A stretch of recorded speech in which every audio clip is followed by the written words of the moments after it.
Hey guys, what is up? Trizzle here, tuning in for another tutorial. This time we're going to be taking a look at Town Hall 9 DragLalo. You heard that correct, guys. Dragons with a back-end laloon. It's a pretty strong attack. I will say that I haven't really done that much testing in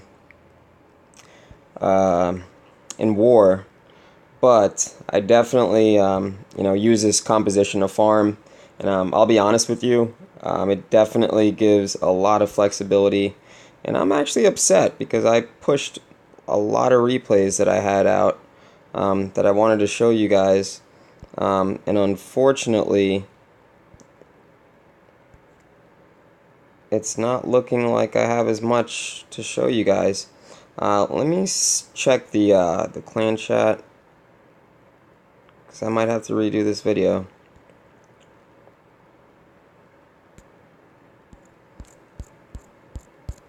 I feel like an idiot.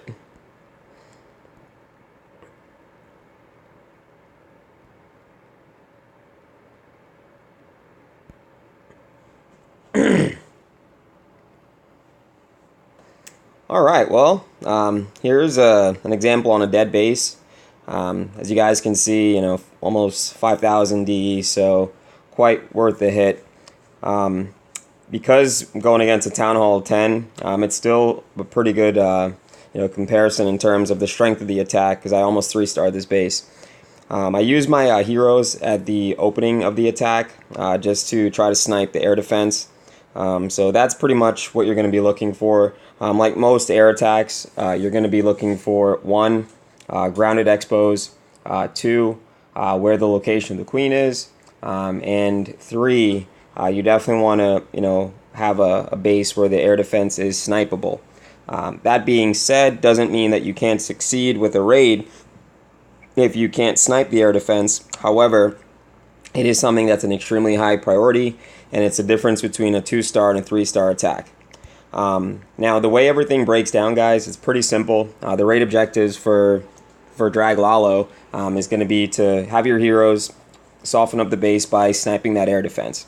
Once that's done, the way you're going to approach the base is that with the 3 air defense that's left, you don't want to destroy the air defense with your ZapQuake that is going to leave a gap in the where the air defenses are located.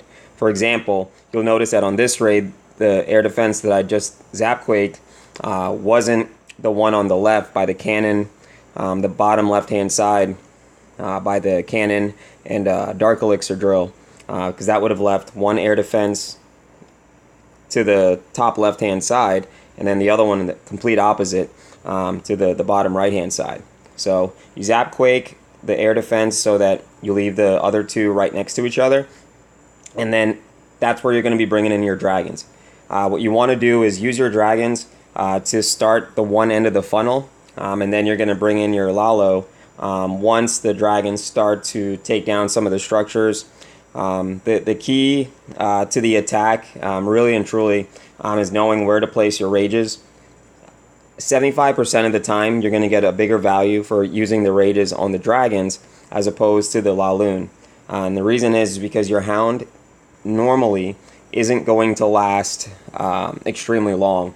I've had Town Hall 9 bases where I have been able to 3-star it with grounded air expos, max Town Hall 9s, but at the same time, you're usually not going to get as much life out of your hound, other than maybe the amount of time that it takes the loons to converge on the air defense. So I'm gonna hit play. Let's see where this goes. So we drop the dragons. Like I said, you don't want to spread them out as you normally would with a dragon attack. You actually want to kind of clump them a little bit. And then here comes the hound and the Lalo. You need to make sure that you're on top of your surgical loon deployment, just because you don't have enough loons to just waste them and drop them in the line. On this attack, like I said, it's all about where you place the rages. I noticed that the dragons were converging on the queen, so we were able to get a little bit of a double whammy from the dragons and the loons out of that rage spell. Looking at what's left, The second raid is all about feel, guys. You need to kind of survey the way the raid is going to be able to determine where you want to drop that second rage. It's always going to be good to maintain your loons for the air defense, and understand that the whole purpose of the precision looning is actually to take out the structures that will basically bring down your dragons while they're being targeted, so that way you can bring the loons in and give the dragons the support that's needed. So on this, I was very patient, ended up holding back the raid spell, the loons, took out the air defense at the very end, and that was it. This one, like I said, was very much almost a 3-star, and I know that it is a dead base as far as the Infernos and the Expos, but at the same time, when you look at the strength of the point defense, the fact that, you know, this was basically a max Town Hall 10, it's still a good comparison in terms of what you'll be attacking with this base.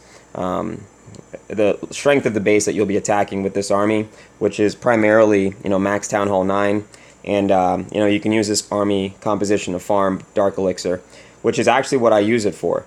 I use this primarily to farm Dark Elixir, just for the simple fact that it uses 0 Dark Elixir, so you can accumulate it very, very quickly.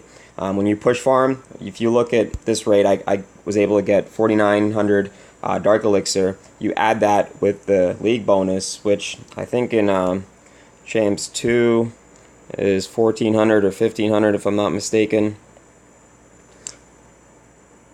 Yeah, it's 1,400. So, you know, if you're averaging 5,000 to 7,000, well, 4 is about $6,000 per successful raid. The bottom line is that it pays off. So let me see if I can throw in at least any other attacks on this one. That way we can see. I'm really upset. I meant to show you guys a lot more replays, but this will have to do. So, like I said, guys, you use your heroes to open up the start of the raid. You really need to get in there and snipe the air defense. With that being said, you're not going to be able to use this as a 3-starring army unless you either 1, have an extremely exposed air defense, or 2, your heroes are nice and healthy. They're nice and upgraded to where, you know, they can make a push into the base like this. You definitely can't make a push into the base like that if you have level 10 heroes. They will not make it that far. So as you guys noticed, I funnel everything in correctly. I get the king and the queen to take out that first air defense, and by golly, they ended up taking out about 30% of the base, which is huge considering there's no golem, and I only use 2 wizards to support. Like I said, when you're killing the first air defense with the ZapQuake, you don't want to leave a gap in the air defense, so you do the one that's on the corner of the funnel you created, so that way the last 2 air defense that are up are right next to each other, and then you bring in your dragons right next to the place where you kill the air defense, drop them closely together, and then once they start doing their thing, that's when you bring in the Lalo. Again, targeted loons, guys, the rage is always going to be better. You get more out of it if you can use it on your dragons. Every now and then you'll have that scenario where using it on the loon portion is better, but like I said, 9 times out of 10 the dragons are going to be where your bread and butter is for the rage spells. I was a little bit off on my rage spell deployment on this particular raid. I usually try to anticipate, you know, where the troops will be, which is what you should do with most rage spells, but every now and then I forget that dragons move a little bit slower than let's say a penta raid, where the loons are going to be honed in on those defense structures, and they don't have to stop and, you know, blow a dragon's breath however long it takes to attack each individual structure. So as you saw, guys, it's all about, you know, planning and making sure you understand the pathing of your loons when you target them, and understand that your air defense on the back end is going to only go down if you allow your dragons to converge, and really you don't have to do much other than, like I said, clumping them together at the start, and making sure that you use the rage spells accordingly. So as you guys saw, this was a max base with air pointed expos. So it doesn't have to be a base that has grounded expos. You can absolutely beat a base that has air expos. I don't think I had literally like 6 or 7 3-star raids, and then I started messing around. When I'm this high up in champions, unfortunately I'm hitting a lot of Town Hall 10s, and then last night I ended up doing a couple raids for the Go Wee Wee event just so I can grab those gems. For it, that's about it for now, guys. Definitely just wanted to show you how strong DragLalo is, because it really is a nuanced raid that I didn't realize that it was so strong, because I'm not a huge believer in using dragons, especially once you get past Town Hall 8. But since I started using them to farm, it was actually I discovered it by accident, and by using it raid after raid after raid, I actually learned the nuances of it, and I went from 2-starring every being able to 2-star any base I attacked, to being able to guarantee, not want to say guarantee, but to have an extremely high hit rate on a 3-star for a max Town Hall 9, even with air pointed expos, as long as you can snipe the air defense with your heroes at the beginning of the raid. That's pretty much it, guys. I just wanted to do another tutorial on a great attack strategy for Town Hall 9. Gotta remember that you have to have those level 4 dragons. You have to have, obviously, level 6 loons. That's a given. Level 6 lightning. That's another requirement. Upgrade your lightning spell, guys. It's gonna make a big difference, and it helps. And again, this raid, this composition, in terms of Dark Elixir, is what allowed me to get my heroes up. I actually have a level 29 Queen now, level 25 King, and that is going to be level 30 very soon here. So pretty much it, guys. I do appreciate you guys watching. Trizzle tuning out.